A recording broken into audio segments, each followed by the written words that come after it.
matters even worse is a piece of legislation known as the Jones Act or the Merchant Marine Act, which legally requires that goods be transported between places within the US using only US-owned, built and crewed ships. The law has led to far higher shipping costs, causing many mainland states, even those along the coast where ocean shipping would be the cheapest option, to invest exorbitant amounts of money for trucking, rail and pipeline services, all alternatives that are impossible for Hawaii given the nature of its location.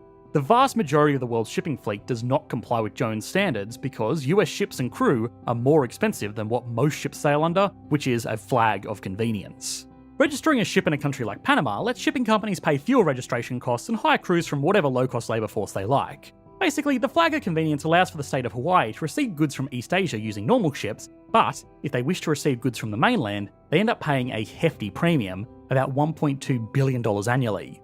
The Jones Act also has an enormous trickle-down effect on productivity. It just makes any local industries uncompetitive, which has resulted in 9,100 fewer jobs representing $404 million in wages. Adding insult to injury, this has all been made even worse by insurance costs increasing due to risk of natural disasters that have been hitting the island with relative frequency. This might go without saying, but the rapid rise in living costs, climate instability, and the regulations that come with it are aggressively pricing out the indigenous population, as they are many of the lowest paid family households in the state.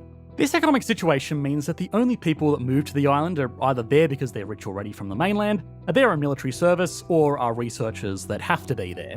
Some of the said research involves the University of Hawaii contributing to key projects on a worldwide network of telescopes, which benefit from the Hawaiian Islands' remote location free from light pollution, mountainous geography, and unique vantage point in the middle of the Pacific Ocean. So, is it possible to reconcile these challenges in any way? Well, in the realm of real estate, there's a chance that new laws could be enacted to restrict vast land acquisition, but this could end up hurting smaller landowners and farmers more than the billionaires. Additionally, with the challenges that come from finding viable land for housing, the construction of enough homes to bring costs down seems a bit unfeasible in the short term. Then there is the Jones Act. There have been 3 measures to try and fix the situation. The Non-Contiguous Shipping Relief Act, which exempts all non-contiguous US locations, including Hawaii, from the Jones Act. The Non-Contiguous Shipping Reasonable Rate Act, which benchmarks the definition of a reasonable rate, in which domestic shippers can charge no more than 10% above international shipping rates for comparable routes, and the Non-Contiguous Shipping Competition Act, which rescinds the Jones Act wherever monopolies or duopolies in non-contiguous Jones Act shipping develop. These efforts are slow-moving, but the interest in these amendments has grown significantly since 2021. So, putting it lightly, this leaves Hawaii with very few options, prompting a widespread effort to raise wages. The main problem with this is higher costs. In a perfect world, spending more money to make Hawaii livable for all would be simple, but the reality is that Hawaii's primary industry is tourism. And if spending increases to accommodate lower income households, travellers might find themselves seeking paradise elsewhere for a better price, which would theoretically damage Hawaii's GDP to the point where many services are cast aside.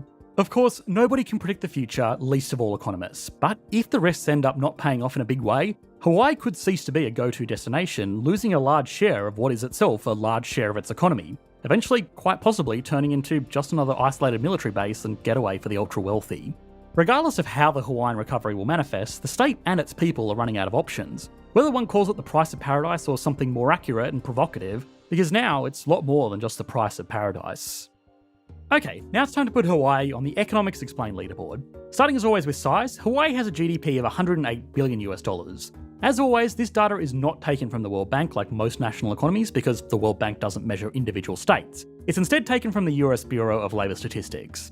Anyway, small disclaimer out of the way, this makes Hawaii the 11th smallest state in the US, just ahead of West Virginia and just behind New Hampshire. It gets a 4 out of 10. That economic output is produced by a population of 1.4 million people, giving the state a GDP per capita of $75,946, which is about $5,000 below the national average because of the issues that we explored in this video.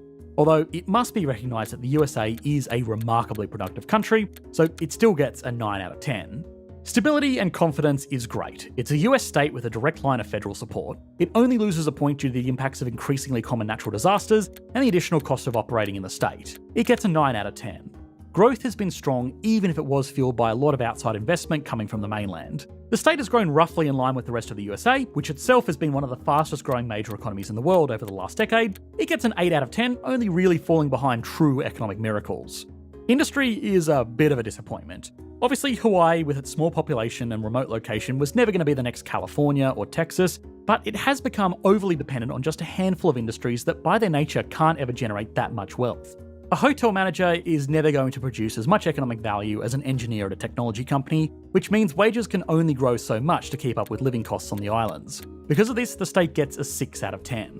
Altogether, that gives Hawaii an average score of 7.2 out of 10, putting it here on the collective leaderboard and here on the state leaderboard. Thanks for watching, mate. Bye.